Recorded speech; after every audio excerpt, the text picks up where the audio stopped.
Меня зовут Саша, и, как многие, я мечтал о машине, которая не опустошит кошелек, но и не заставит стесняться на дороге.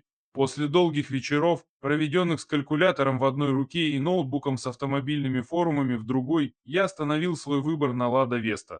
Почему? Все просто. За 1 миллион рублей, ну, чуть больше ты получаешь симпатичный седан, который выглядит так, будто его нарисовали не в Тольятти, а где-нибудь в Германии. Плюс куча опций, просторный салон и клиренс, который позволяет не бояться деревенских колдобин. В 2023 году я купил Весту нового поколения с мотором объемом 1,6 литра, выдающим 106 лошадиных сил на механической коробке передач и в комплектации Comfort. Эта статья– мой честный рассказ о том, что такое Веста после года владения. Я поделюсь плюсами и минусами машины, своими размышлениями, а также дам большой обзор с исторической и экономической справкой, чтобы показать, почему Веста стала такой, какая она есть. И стоит ли ее брать в 2025 году. Моя цель– не просто описать свой опыт, а создать объемную картину, которая поможет понять, что это за машина и как она вписывается в современный мир. К концу статьи вы будете знать, подойдет ли Веста вам, или лучше посмотреть на что-то другое.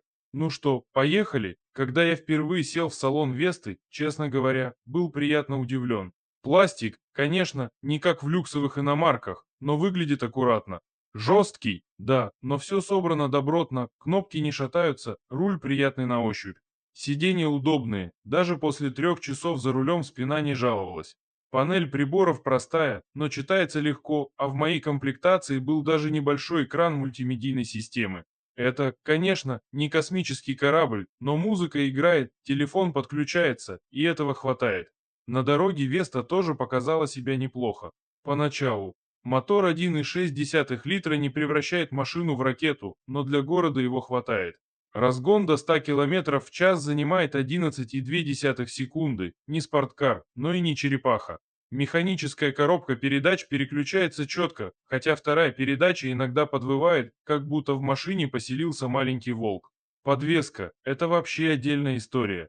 Ямы, лежачие полицейские, гравийные дороги, Веста проглатывает все, как голодный зверь.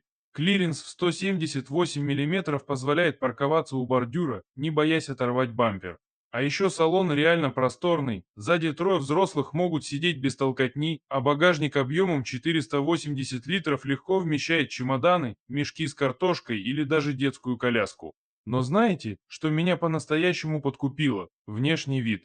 Веста выглядит как настоящая машина, а не как старый «Жигули» из 90-х.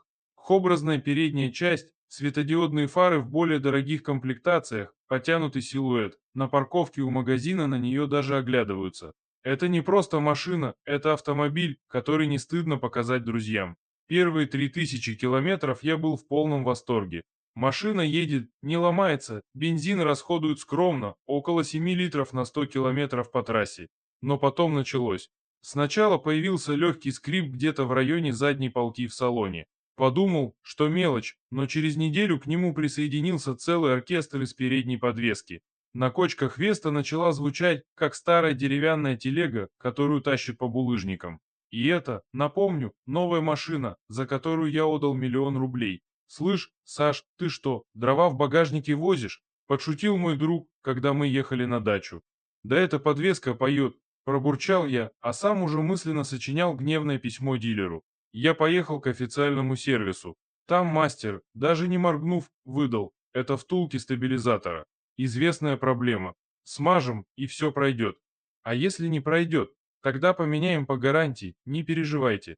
Смазали. Скрип пропал. На 2 недели. Потом он вернулся, да еще и с новым участником, правой опоры двигателя. На форумах пишут, что это классика Весты, втулки, опоры, подвеска. Все любит поскрипеть, особенно когда температура падает ниже минус 20 градусов по Цельсию. Моя Веста оснащена двигателем объемом 1,6 литра ВАЗ-20 11-29, 106 лошадиных сил. Это простой атмосферный мотор, надежный, как кирпич, но с небольшими недостатками. Например, на холостых оборотах иногда ощущается легкая вибрация, а на низких оборотах до 2000 в минуту двигатель откровенно засыпает. Хочешь обогнать грузовик на трассе? Раскручивай мотор до 4000 оборотов, иначе Веста будет пыхтеть, как уставший марафонец. Есть еще версия с мотором 1,8 литра 122 лошадиные силы, но у нее свои проблемы. Некоторые владельцы жалуются на масложор. Двигатель может съедать до 700 миллилитров масла на 1000 километров. А еще есть роботизированная коробка АМТ, о которой ходят легенды. Она переключается с задержкой, дергается, а на старте может задуматься на пару секунд. На форумах полно историй, как люди меняли сцепление по гарантии или вовсе переходили на механику. Вариатор появился на Вестах нового поколения, но и он не идеален. Один владелец на популярном автомобильном сайте писал, что вариатор думает 5 секунд, а потом пинается, как упрямый осел. Подвеска– это сильная сторона Весты. Она энергоемкая, легко справляется с ямами, но втулки стабилизатора и опоры двигателя– слабое звено. После 10 000 километров у многих начинается концерт. Еще одна проблема– лакокрасочное покрытие. Краска тонкая, сколы появляются быстро, особенно на капоте. Ржавчина. На кузове я ее пока не видел, но под капотом на швах и кронштейнах уже замечал рыжие пятна. Говорят, антикоррозийная обработка помогает, но это дополнительные расходы. Чтобы не казалось, что я только жалуюсь, вот что мне действительно нравится в Весте– дизайн. Веста настоящая красавица. Даже в 2025 году она выглядит современно и не теряется среди иномарок простор. Салон и багажник одни из лучших в своем классе, влезает все. От детской коляски до старого холодильника подвеска. Пробить ее почти невозможно. Даже на наших идеальных дорогах цена. За миллион, ну, чуть больше ты получаешь машину с климат-контролем. Подогревом сидений и нормальной мультимедиа, корейские конкуренты за те же деньги будут совсем пустыми ремонтопригодность. Запчасти дешевые есть в любом магазине, сломалась, починят в ближайшем гараже. Однажды на трассе я влетел в яму, думал, колесо отвалится. Но Веста только фыркнула и поехала дальше. За это я ее и уважаю. Но не все так радужно. Вот что меня реально бесит. Скрипы, салон, подвеска, опоры. Все скрипит, как будто машина собрана из старой мебели, слабый мотор. 1,6 литра подходит для спокойной езды. Но обгоны– это всегда приключение робота МТ. Если берете Весту, выбирайте механику или вариатор. Робот– это просто мучение, лакокрасочное покрытие и ржавчина, сколы, царапины. Рыжие пятна под капотом. Готовьтесь тратиться на антикор мелкие косяки. То дворники плохо чистят, то ключ зажигания машина не видит, то тормоза поскрипывают.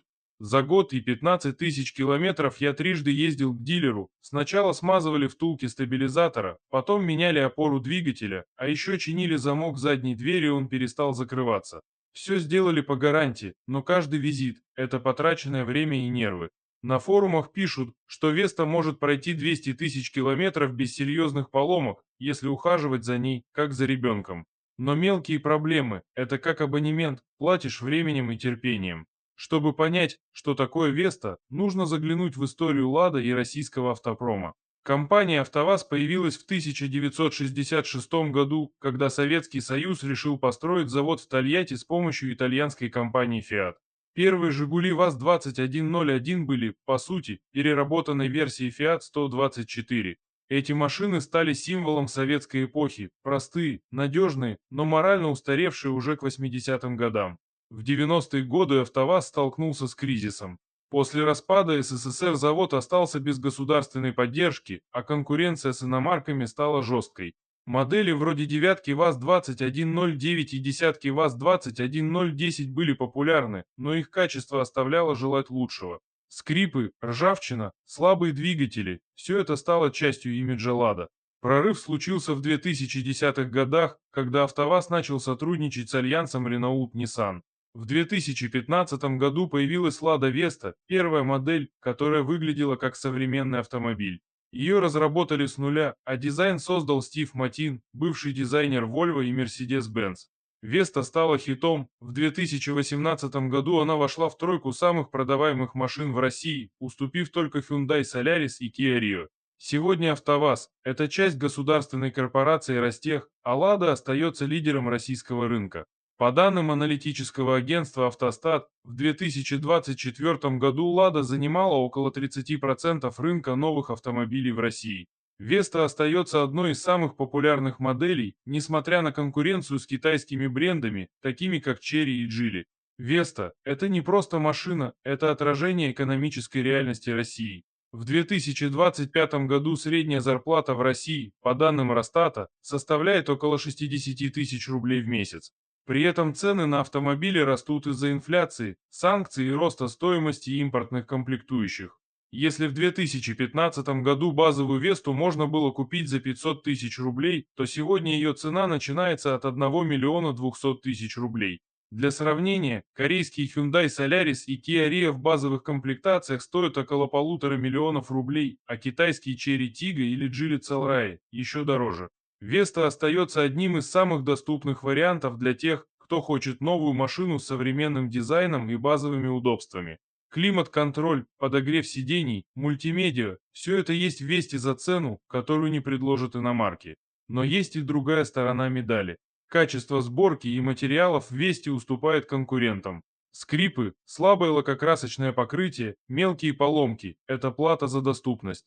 Многие владельцы готовы мириться с этим, потому что запчасти для Весты стоят дешево, а ремонт можно сделать в любом гараже.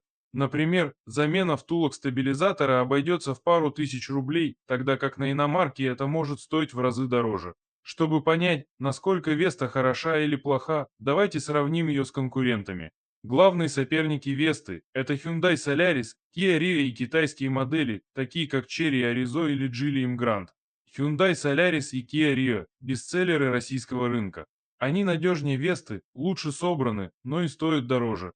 Базовый Solaris с кондиционером и механикой обойдется в 1,5 миллиона рублей, тогда как Веста в похожей комплектации на 200-300 тысяч дешевле.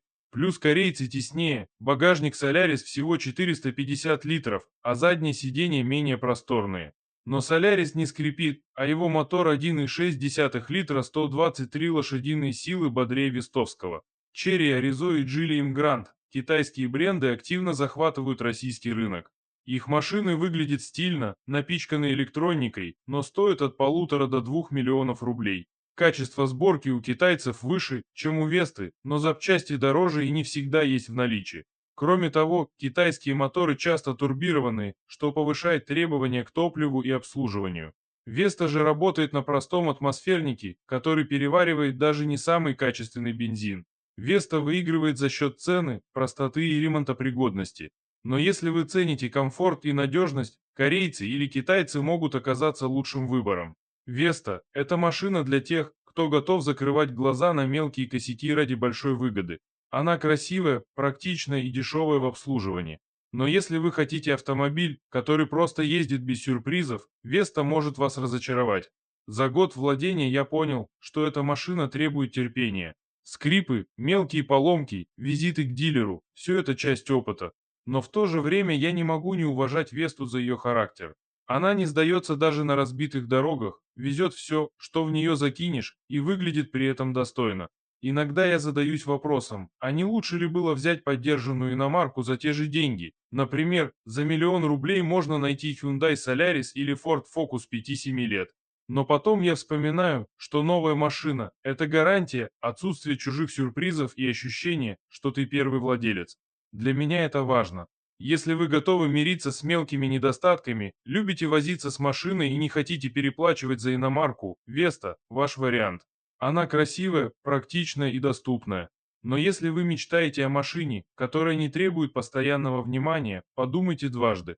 Возможно, стоит рассмотреть корейские или китайские альтернативы, даже если они дороже. Веста – это не просто машина, это часть российской реальности. Она отражает наши дороги, нашу экономику и наш менталитет. Она не идеальна, но она своя. И за это я ее уважаю. Эта статья получилась длинной, но я надеюсь, что она помогла вам разобраться, что такое Лада Веста. Если у вас есть вопросы или свой опыт владения Вестой, пишите в комментариях, будет интересно обсудить.